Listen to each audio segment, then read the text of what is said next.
Proverbe 8. La sagesse ne crie-t-elle pas?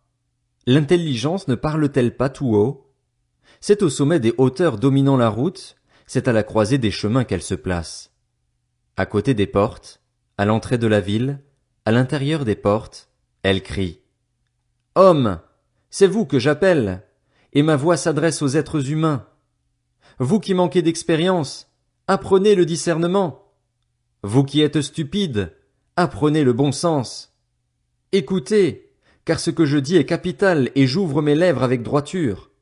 Oui, c'est la vérité que ma bouche proclame et mes lèvres ont horreur de la méchanceté. Toutes les paroles de ma bouche sont justes, elles ne contiennent rien qui soit faux ou perverti. Toutes sont exactes pour celui qui est intelligent et droites pour ceux qui ont trouvé la connaissance. Préférez mes instructions à l'argent et la connaissance à l'or le plus précieux. En effet, la sagesse vaut mieux que les perles, elle a plus de valeur que tout ce qu'on pourrait désirer. Moi, la sagesse, j'habite le discernement et je possède l'art de la réflexion. Craindre l'Éternel, c'est détester le mal. L'arrogance, l'orgueil, la voix du mal et la bouche perverse, voilà ce que je déteste. C'est à moi qu'appartiennent le conseil et le succès. Je suis l'intelligence, la puissance m'appartient. Par moi les rois règnent et les dirigeants ordonnent ce qui est juste. Par moi gouvernent les chefs, les grands, tous les juges de la terre. J'aime ceux qui m'aiment, et ceux qui me cherchent me trouvent. Avec moi sont la richesse et la gloire, les valeurs élevées et la justice. Mon fruit est meilleur que l'or pur, et le profit qu'on tire de moi est préférable à l'argent. Je marche sur le chemin de la justice, au milieu des sentiers du droit, pour donner des biens en héritage à ceux qui m'aiment et pour remplir leurs trésors. L'Éternel me possédait au commencement de son activité, avant ses œuvres les plus anciennes. J'ai été établi depuis l'éternité, dès le début, avant même que la terre existe. J'ai été mis au monde quand il n'y avait pas de mer, pas de source chargée d'eau. Avant que les montagnes ne soient formées, avant que les collines n'existent, j'ai été mis au monde.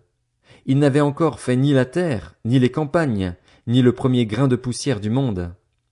Lorsqu'il a disposé le ciel, j'étais là. Lorsqu'il a tracé un cercle à la surface de l'abîme, lorsqu'il a placé les nuages en haut et que les sources de l'abîme ont jailli avec force, lorsqu'il a fixé une limite à la mer pour que l'eau n'en franchisse pas les bords, lorsqu'il a tracé les fondations de la terre, j'étais à l'œuvre à ses côtés. Je faisais tous les jours son plaisir, jouant constamment devant lui, jouant dans le monde, sur sa terre, et trouvant mon plaisir parmi les hommes.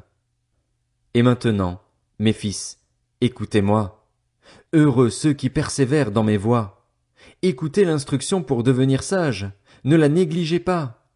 Heureux l'homme qui m'écoute, qui veille chaque jour sur mes portes et qui garde l'entrée de ma maison. En effet, celui qui me trouve a trouvé la vie, il a obtenu la faveur de l'Éternel. En revanche, celui qui pêche contre moi se fait du tort à lui-même. Tous ceux qui me détestent aiment la mort.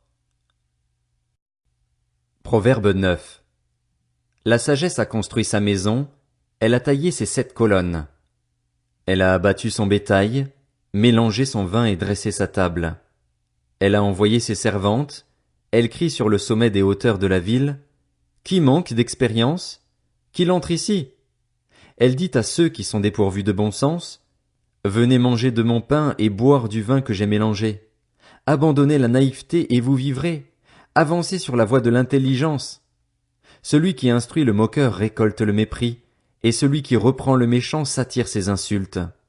Ne reprends pas le moqueur si tu ne veux pas qu'il te déteste, mais reprends le sage et il t'aimera. Donne au sage et il deviendra encore plus sage, enseigne le juste et il augmentera son savoir. Le commencement de la sagesse, c'est la crainte de l'Éternel. La connaissance du Dieu saint, voilà en quoi consiste l'intelligence. Oui, c'est grâce à moi que tes jours se multiplieront et que les années de ta vie augmenteront. Si tu es sage, tu l'es pour toi. Si tu es moqueur, tu en supporteras les conséquences tout seul. La folie est une femme bruyante, naïve, qui ne sait rien. Elle s'assied à l'entrée de sa maison, sur un siège, dans les hauteurs de la ville, pour interpeller les passants qui vont droit leur chemin. Qui manque d'expérience? Qu'il entre ici. Elle dit à celui qui est dépourvu de bon sens, L'eau volée est douce et le pain mangé en cachette est agréable. Et il ne sait pas que là se trouvent les défunts, que ceux qu'elle a invités sont dans les vallées du séjour des morts. Proverbe 10. Proverbe de Salomon. Un fils sage fait la joie d'un père, et un fils stupide le chagrin de sa mère. Les trésors acquis par la méchanceté ne sont d'aucun profit, mais la justice délivre de la mort. L'Éternel ne laisse pas le juste souffrir de la faim, mais il repousse l'avidité des méchants. Celui qui agite avec nonchalance s'appauvrit, mais la main des personnes actives est source de richesse. Celui qui moissonne pendant l'été est un fils avisé. Celui qui dort pendant la moisson est un fils qui fait honte. Les bénédictions reposent sur la tête du juste, mais la violence accompagne tout ce que disent les méchants. Le souvenir du juste est en bénédiction, tandis que le nom des méchants tombe en pourriture.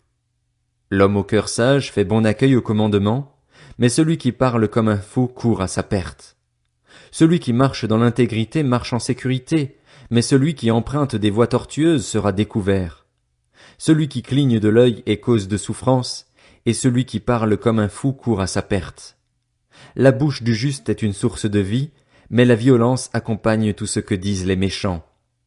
La haine fait surgir des conflits, alors que l'amour couvre toutes les fautes. On trouve la sagesse sur les lèvres de l'homme intelligent, mais le bâton sur le dos de celui qui est dépourvu de bon sens. Les sages retiennent la connaissance, mais quand un fou parle, la ruine est proche. La fortune du riche est sa ville fortifiée, mais ce qui fait la ruine des faibles, c'est leur pauvreté. Le salaire du juste sert à la vie, le revenu du méchant sert au péché. Celui qui garde l'instruction prend le chemin de la vie, mais celui qui délaisse l'avertissement s'égare. Celui qui dissimule de la haine a des lèvres menteuses, et celui qui propage des racontars est stupide. Celui qui parle beaucoup ne manque pas de péché, mais celui qui met un frein à ses lèvres est un homme avisé. La langue du juste est un argent affiné, mais le cœur des méchants ne vaut pas grand-chose. Par ses lèvres, le juste est le berger d'un grand nombre, tandis que les fous meurent par manque de bon sens. C'est la bénédiction de l'Éternel qui enrichit, et il ne la fait suivre d'aucun chagrin. Commettre le crime paraît un jeu à l'homme stupide, mais la sagesse appartient à l'homme intelligent. Ce que redoute le méchant, c'est ce qui lui arrive, tandis que les justes reçoivent ce qu'ils désirent. Quand la tempête passe, le méchant disparaît, tandis que le juste a un fondement éternel. Ce que le vinaigre est pour les dents et la fumée pour les yeux, le paresseux l'est pour celui qui l'envoie. La crainte de l'Éternel prolonge la vie, tandis que les années des méchants sont abrégées. L'espérance des justes, c'est la joie, tandis que l'attente des méchants meurt avec eux. La voie de l'Éternel est un rempart pour l'intégrité, mais elle provoque la ruine de ceux qui commettent l'injustice. Le juste ne sera jamais ébranlé, tandis que les méchants n'habiteront pas le pays. La bouche du juste a pour fruit la sagesse, mais la langue perverse sera coupée. Les lèvres du juste connaissent la grâce, et la bouche des méchants la perversité.